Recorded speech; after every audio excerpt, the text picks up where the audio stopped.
Okay. Hi. Hi.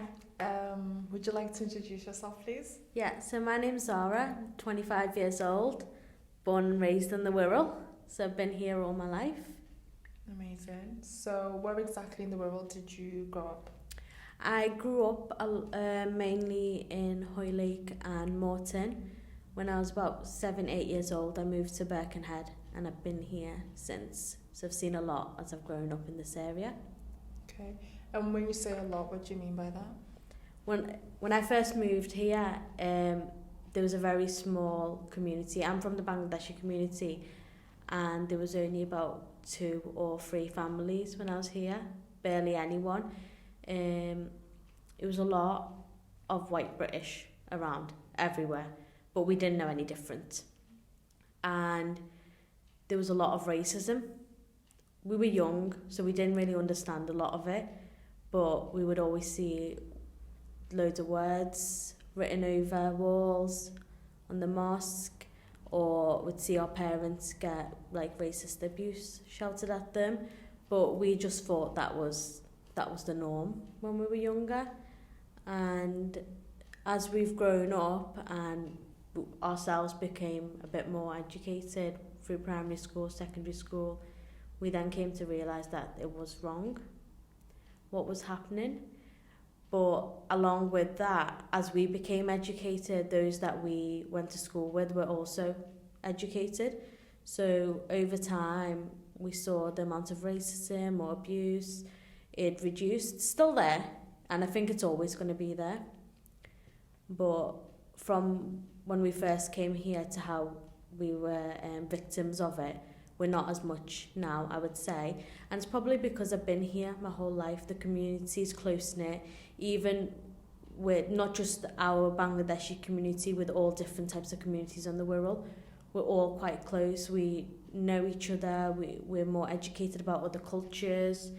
And all schools are all mixed, very diverse. Whereas when I was in primary school, I think I was the only coloured person in my whole year. There was a few other coloured people in other classes, but in my whole year I was the only one, and I'd always feel like the odd one out. But now when I look at kids going to primary schools, you can just see how diverse they are, mixture of ethnicities, cultures, people from different backgrounds.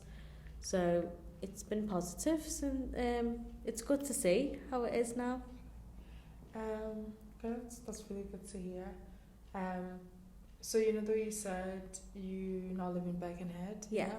The other 2 places that you mentioned at the beginning, are they places that are also allocated within the Wirral? Yes, those 2 places are within the Wirral.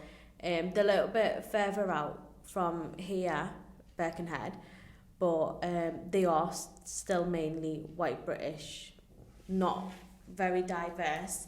There are little bits of communities now around due to businesses. There's like a lot of restaurants or takeaways, so families have moved there. But they are still, I wouldn't say the racist, the areas of, how do I put it? They're a bit more posher areas. Okay. But to be honest now, I wouldn't even say there are any bad areas within the Wirral. There used to be where Birkenhead or Rock Ferry, the North End, they were looked down on, rough areas they would be called. But I would say it's spread evenly now. Like, all areas are good, they're decent. There's nowhere that's bad or you wouldn't go to. Yeah, like my family business is still in Hoylake, and it's been there for 35 years, my family business. So the people there, they know us, they know my parents, they know us, they've seen us grow up there. So for us to go back there, sometimes it's really weird to see going back to where we grew up and the school we went to, and not much has changed. Whereas when we look at Birkenhead, we can see how much has changed, but areas like Hoylake and Morton, not a lot's changed. It's still pretty much the same. Schools are still the same, not a lot of diversity. So I wouldn't think about going back there, because I like being in an area where it's diverse, there's different communities. Not my own community as much, but like, for example, where I work, Wirral Change, I like to see all the different cultures and people come in. It educates you. You learn something new every day. It's interesting. And yeah. Well, thank you for sharing that. So when you were speaking about the differences of the 3 different areas, and you saying you wouldn't live in the other 2 spaces because, like Royal Lake, because of the fact that it's not as diverse, do you feel like there's a culture within the Wirral? There is a culture within the Wirral, yes. If we look at Wirral as a whole, compared to how it was 20 years ago, it's completely changed. There's loads of different people. We've got people coming to the Wirral every day, I would say. Last year we supported about 30-40 families who came from Syria, and they've settled on the Wirral. This is their life now. It's here on the Wirral, and they don't see themselves anywhere else. And this year, obviously with what's happening in Afghanistan, we've got another 12 or so families coming here, and a lot of people see that as a bad thing. Oh, there's more people coming, no more foreigners coming. But it's not, because that's what the world's made up of now. It is diverse. There's loads of different cultures, loads of different backgrounds. There's small communities, there's big communities, but that's what makes Wirral what Wirral is now. And if you walk through Birkenhead Town Centre or you walk through Wallasey, and you can just see all the different people there are. And it's nice. It's nice. It's just educational, and it's, you're supporting all these people coming here. If we think about the refugees and asylum seekers have come here, they've come from somewhere the opposite. They've come from wars. They've come from their houses being bombed, their families being taken. So for us to welcome these people to the Wirral, it's you're helping someone else, and you're supporting them. I think that's what's important, just making other people feel welcome. And you're building a community here. And when I say a lot of time when I say building a community, they think, oh, it's just you and your Bangladeshi community, or you and your Arab community. No, us here at Wirral Change, we're all from different backgrounds, but we're all one community.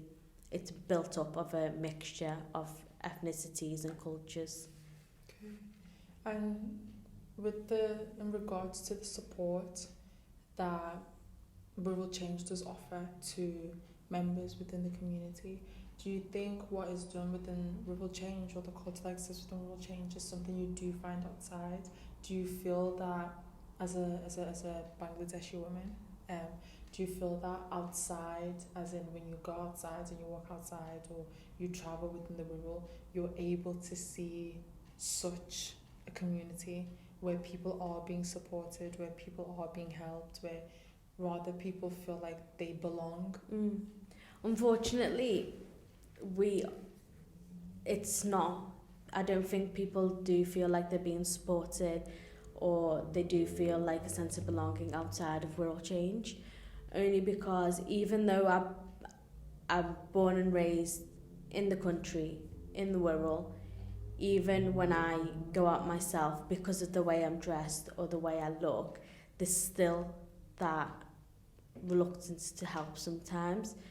I've noticed this a lot when you have people standing in the town centre, like with Sky, or selling like SIM cards or whatever, trying to promote a business. I don't get approached. Really? Whereas other people might get approached a bit more. This is just my personal view. I feel like I probably don't get approached because a lot of times people think I don't understand, or I don't speak English, or just from the way I'm dressed. That still happens. And I do feel like people within our communities, they do miss out on a lot of things.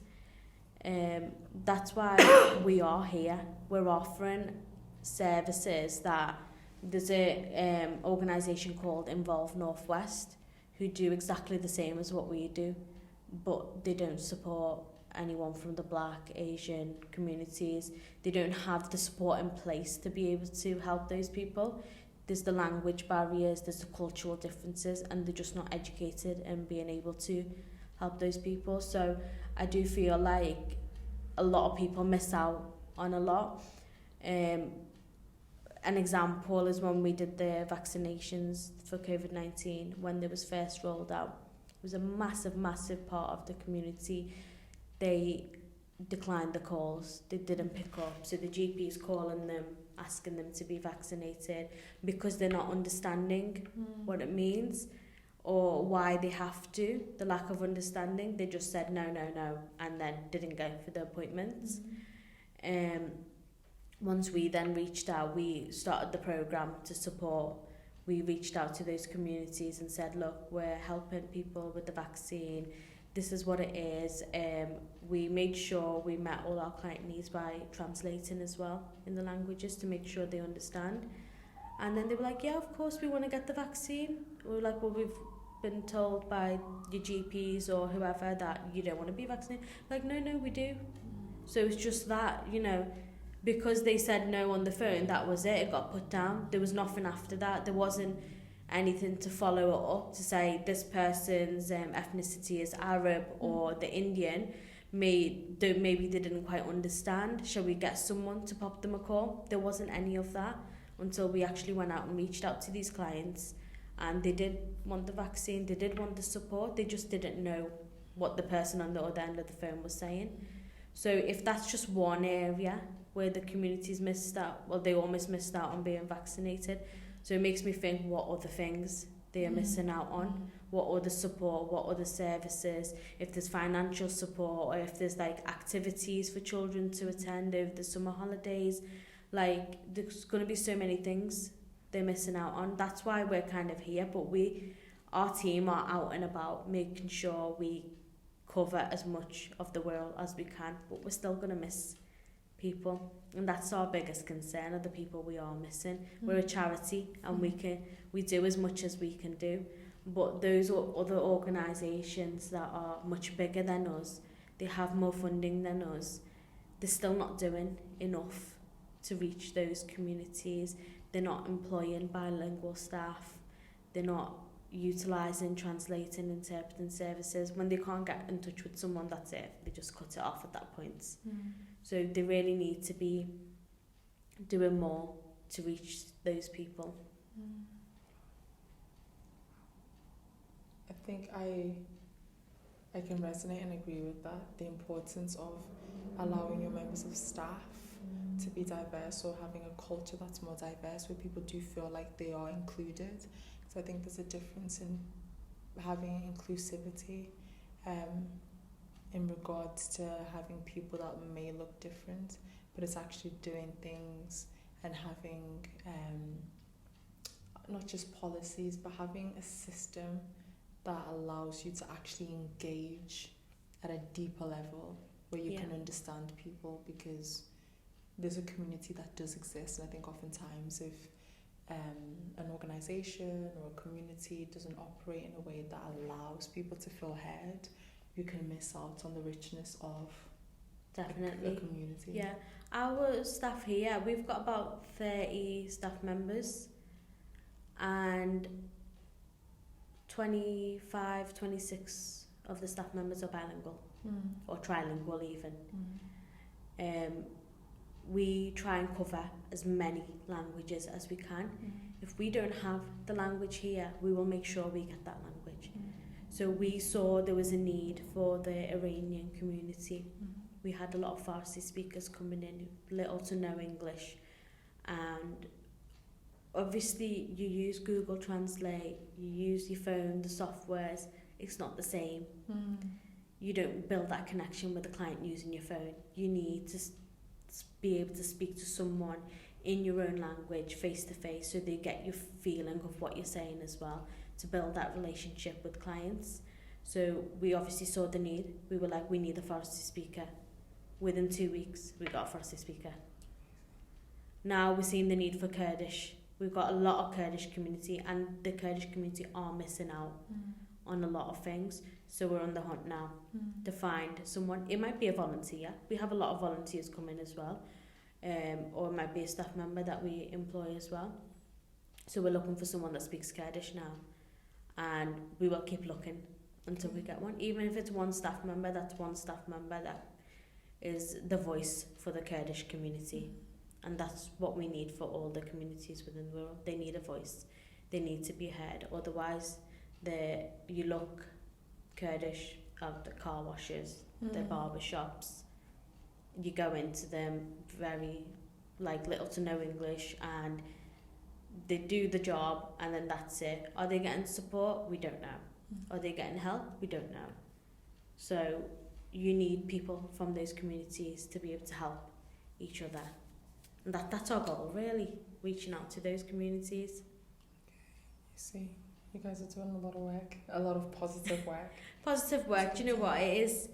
Before I started working here, I didn't know a lot about Wirral Change, and only because I've never needed the service. I've never needed it, and my family's never needed it because we're all born here. We didn't need the support until my mum is very involved within the Bangladeshi community. She's an interpreter for the NHS, and she's known Clint and Sabra, our CEO and Deputy CEO, for as long as I can remember, because obviously Clint and Sabra are both well knitted into the community as well, along with my mum.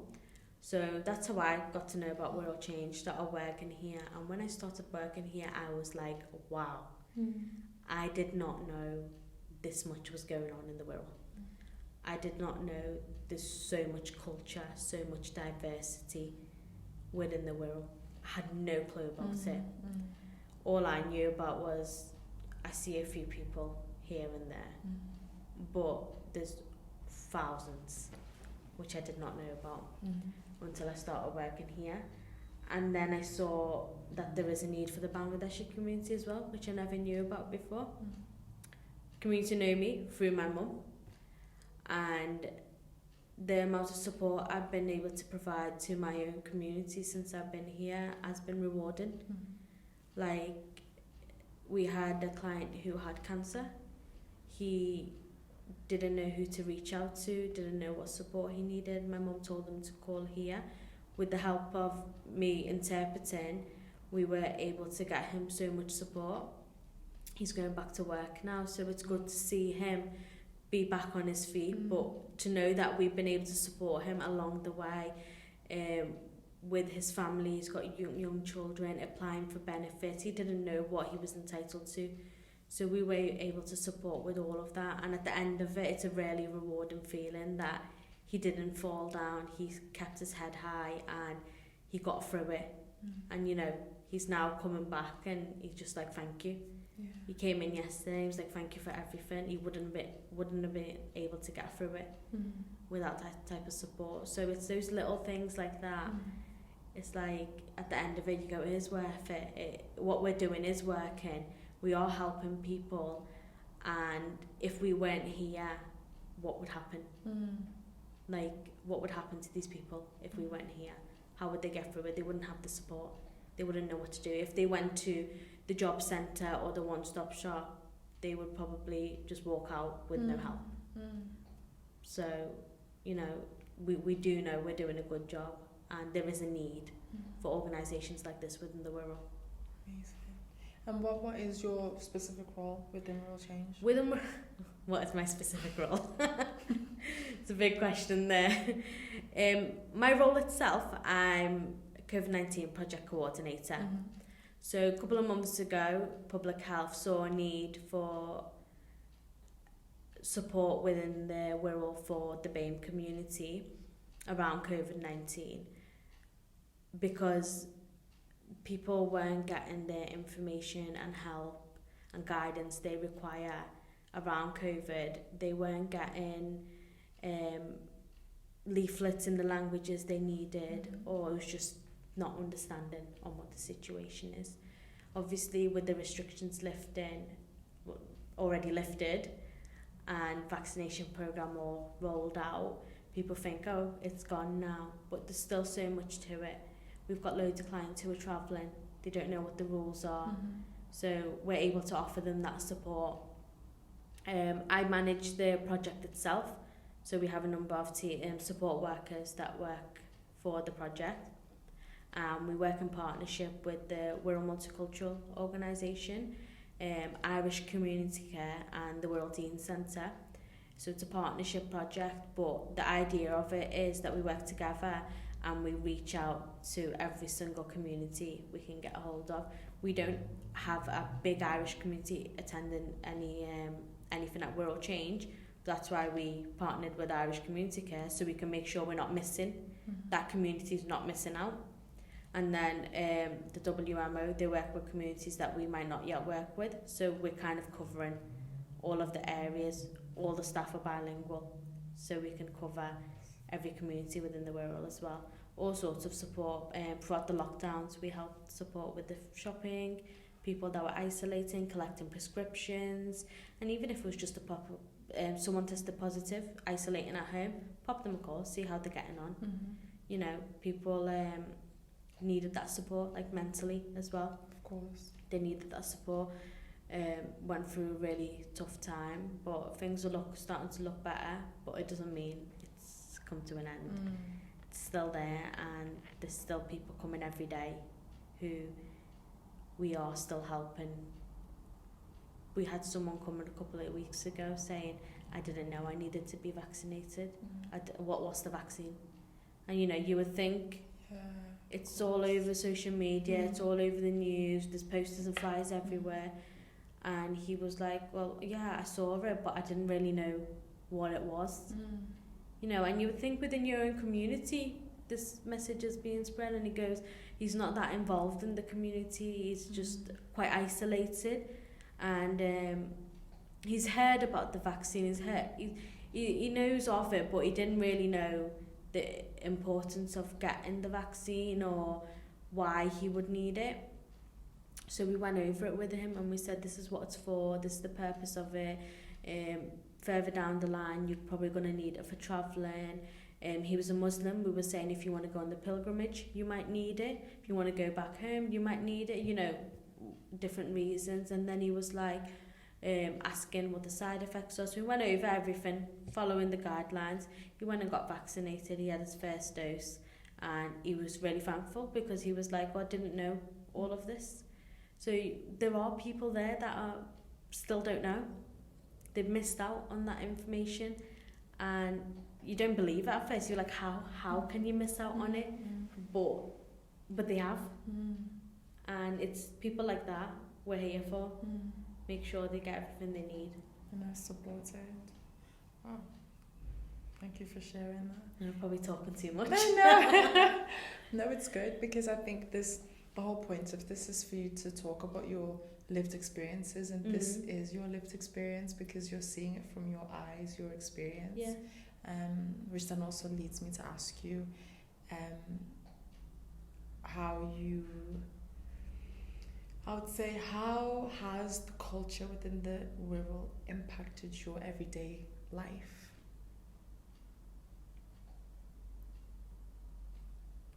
Would you say? Whether that's you reflecting on your childhood, or you reflecting on your adolescence, or you reflecting on how it's impacted you to be where you are today. The culture around me has made me feel grateful for being where I've been brought up. Because as we grew up, we take everything for granted. You don't realise, like I grew up, all my friends were English, their parents were English, their mum and dads were teachers, doctors, you know, good professions, and my parents grafted, not saying that their parents didn't graft, but my mum was born here, but she never worked when she was younger. My dad came from Bangladesh and he started his business from scratch, from nothing. And as I grew up, I didn't always have what my friends had. I didn't go to the parties, or was very restricted, didn't have their yearly holidays like they would. And growing up, we would always moan saying, oh, so-and-so's gone to Turkey, so-and-so's gone to Greece, why aren't we going anywhere? And our parents, they're too busy running the business, making sure we've got food on the table. And growing up, we would just be like, oh, we haven't got the latest phone, we haven't got the PlayStation, you know. Our friends have gotten all of this, they're well off, they can. And now that we've gotten to the age I am now, I'm now married, you know, got my own house, working. You then reflect back and realise that it was a culture thing. So within my culture, my parents' goal was to work, and make sure we had support for our future. Because I've got to the age of 25 now, and my parents kind of built my future for me. They make sure I've already got a house to have. You know, that's what they worked for, to make sure when we turn 20, 25 and we move out, they've already set it up for us. Like, oh, my house is ready. My parents worked for that, though I didn't have to work for it. Now we realise why they worked so hard when we were younger, so they made our life easier as we got older. Whereas my friends, they're now living off packet noodles, trying to save up for a house. You know, there's nothing wrong with that. We shouldn't be given everything on a plate, but it's not a lot that they've given us, but still something, and that's what they worked for. They were working for our future. And I realised it is a cultural thing, because a lot of my colleagues I speak to here, their families have done the same, and some haven't.